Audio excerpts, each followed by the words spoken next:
Bonjour mes frères et sœurs et bienvenue à cette méditation guidée de l'Évangile de Jésus-Christ selon Saint Matthieu au chapitre 5, versets 17 à 19.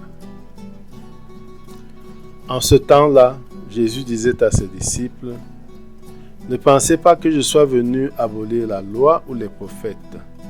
Je ne suis pas venu abolir, mais accomplir. Amen, je vous le dis.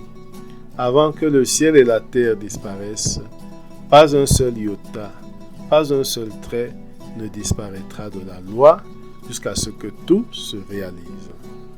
Donc celui qui rejettera un seul de ces plus petits commandements et qui enseigne aux hommes à faire ainsi, sera déclaré le plus petit dans le royaume des cieux. Mais celui qui les observe et les enseignera, celui-là sera déclaré grand dans le royaume des cieux. »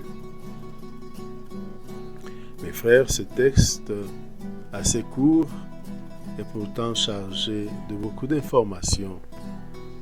Il s'agit d'un discours de Jésus devant ses disciples sur la loi et les prophètes. Jésus affirme qu'il n'est pas venu abolir la loi, il est plutôt venu l'accomplir. Que signifient les verbes abolir et accomplir? D'un point de vue du vocabulaire, d'après le dictionnaire de Robert, abolir, c'est annuler, supprimer, ce qui a un effet juridique. Abolir une loi, c'est l'abroger. Abolir une peine, c'est l'annuler. Abolir, c'est donc supprimer, faire disparaître, comme l'avion abolit les distances, d'après le dictionnaire Le Robert.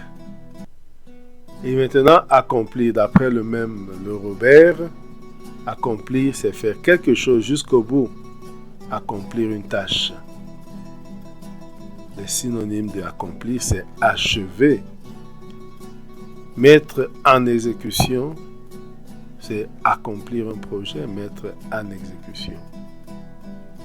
Maintenant, d'un point de vue grammatical, accomplir, nous voyons cela dans l'aspect du verbe. Dans la conjugaison du verbe, il y a non seulement le temps du verbe, il y a aussi l'aspect du verbe. Nous avons les aspects inaccomplis, l'aspect accompli ou l'aspect itératif ou répétitif. L'aspect inaccompli, c'est comme un verbe au présent ou à l'imparfait, d'abord, et qui montre une action en cours d'accomplissement, mais qui n'est pas encore achevée, alors que le verbe au parfait ou le verbe au passé composé est de l'accompli, c'est-à-dire que l'action est achevée, l'action est terminée. Alors, le verbe accomplir peut aussi se changer par achever, terminer, parfaire. Le parfait et l'imparfait. L'imparfait, c'est l'action en cours d'exécution. Le parfait, c'est l'action déjà terminée. Et le mot accomplir, quand on parle de mission accomplie, signifie mission terminée. Et donc, ça nous amène à réfléchir quel est le sens de ce que Jésus dit. Je ne suis pas venu abolir, mais accomplir la loi, la mener à son achèvement, la parfaire sans doute. C'est une hypothèse de réflexion ou une piste de réflexion pour une meilleure compréhension de ce texte. Cela dit, lisons une deuxième fois le texte, ou plutôt entrons en prière. Au nom du Père et du Fils et du Saint-Esprit. Amen. Prenons conscience du fait que Dieu est présent et rendons-nous présents à cette présence de Dieu. Et maintenant, invoquons l'Esprit Saint de Dieu pour qu'il nous guide durant ce temps de prière.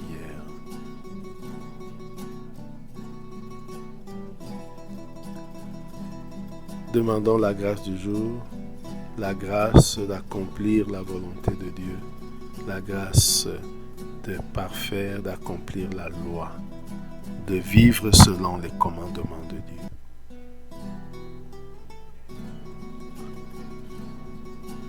Maintenant, lisons une deuxième fois le texte. En ce temps-là, Jésus disait à ses disciples, « Ne pensez pas que je suis venu abolir la loi ou les prophètes.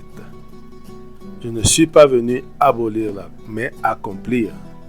Amen, je vous le dis, avant que le ciel et la terre disparaissent, pas un seul iota, pas un seul trait ne disparaîtra de la loi jusqu'à ce que tout se réalise. »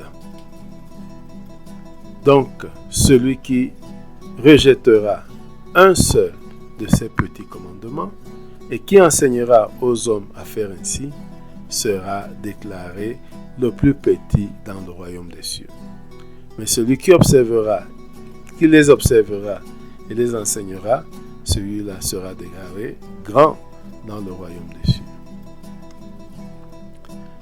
Mes frères et sœurs, composons le lieu où se trouve Jésus. Imaginons ce lieu.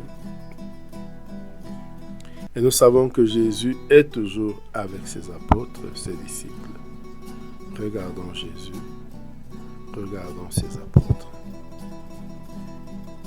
Cette fois-ci, il n'est pas question de la foule, mais sans doute d'un tête-à-tête ou d'un enseignement uniquement destiné aux apôtres, aux disciples. Mettons-nous et regardons-nous entre les disciples, écoutant Jésus.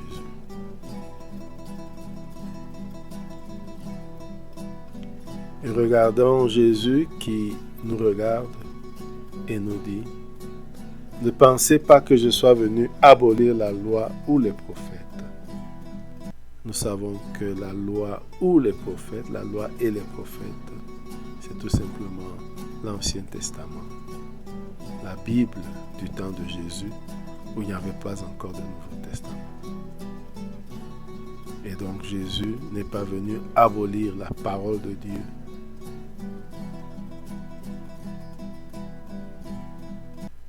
Je ne suis pas venu abolir, regardons et écoutons Jésus, mais accomplir.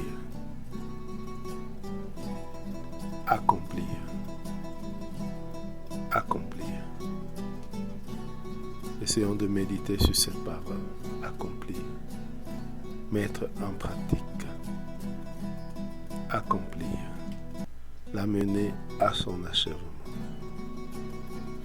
Accomplir. Jésus sur la croix. Tout est accompli. Accomplir.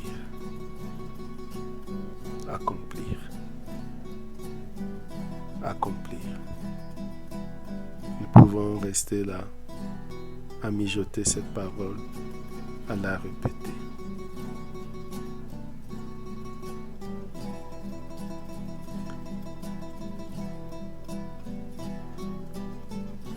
Et maintenant, regardons de nouveau Jésus, écoutons ce qu'il dit aux disciples, ce qu'il nous dit.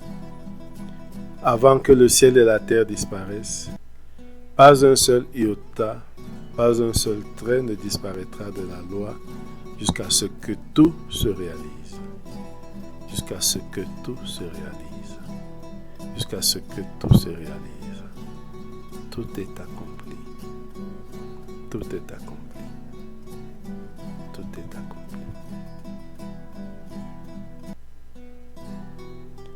Pas un seul iota, pas un seul trait ne disparaîtra de la loi.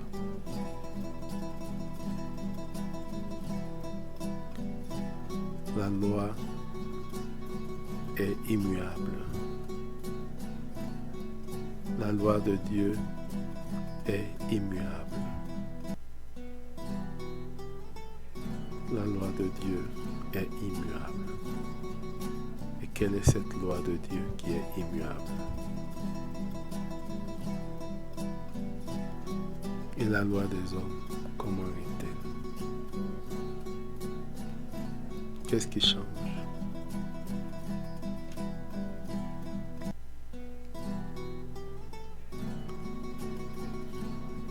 De nouveau, tournons-nous vers Jésus, écoutons ce qu'il dit.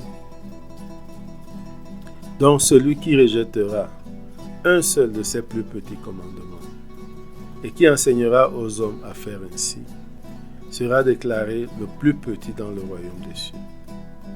Mais celui qui les observera et les enseignera sera déclaré grand dans le royaume des cieux.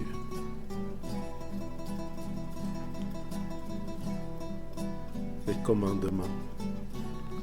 Quels sont ces commandements? Je peux me rappeler les 10 commandements.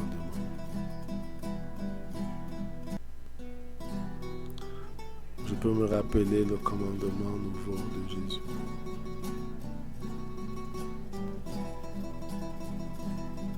Quel commandement j'applique dans ma vie?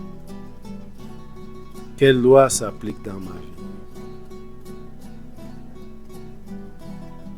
Celui qui rejettera un seul de ses plus petits commandements et qui enseignera aux hommes à faire ainsi sera déclaré le plus petit dans le royaume des cieux.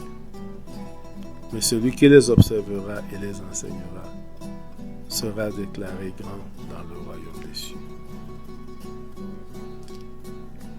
2 axes de méditation. Méditer sur les commandements et méditer sur comment être petit dans le royaume des cieux. Pour être grand dans le royaume des cieux, appliquer et enseigner les commandements. Pour être petit dans le royaume des cieux, rejeter les commandements. Qu'est-ce que je choisis?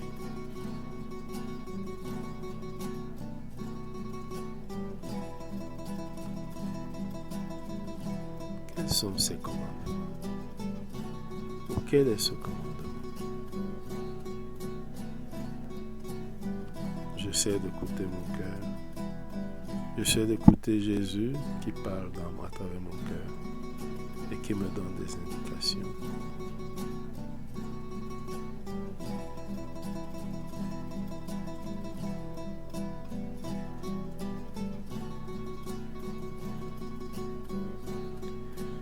Maintenant, j'entre en dialogue avec Jésus sur ce qui attire mon attention. Une phrase, un mot, une attitude. Je parle avec Jésus comme un ami parle avec son ami, pour qu'il m'explique ce qu'il dit pour que je puisse le mettre en pratique.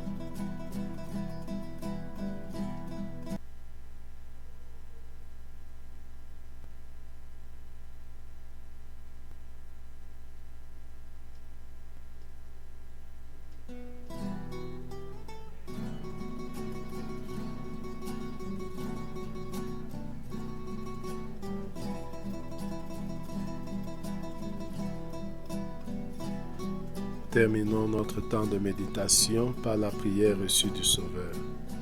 Notre Père qui es aux cieux, que ton nom soit sanctifié, que ton règne vienne, que ta volonté soit faite sur la terre comme au ciel. Donne-nous aujourd'hui notre pain de ce jour. Pardonne-nous nos offenses comme nous pardonnons aussi à ceux qui nous ont offensés. Et ne nous laisse pas entrer en tentation, mais délivre-nous du mal. Amen. Au nom du Père et du Fils et du Saint-Esprit. Amen. Bonne journée.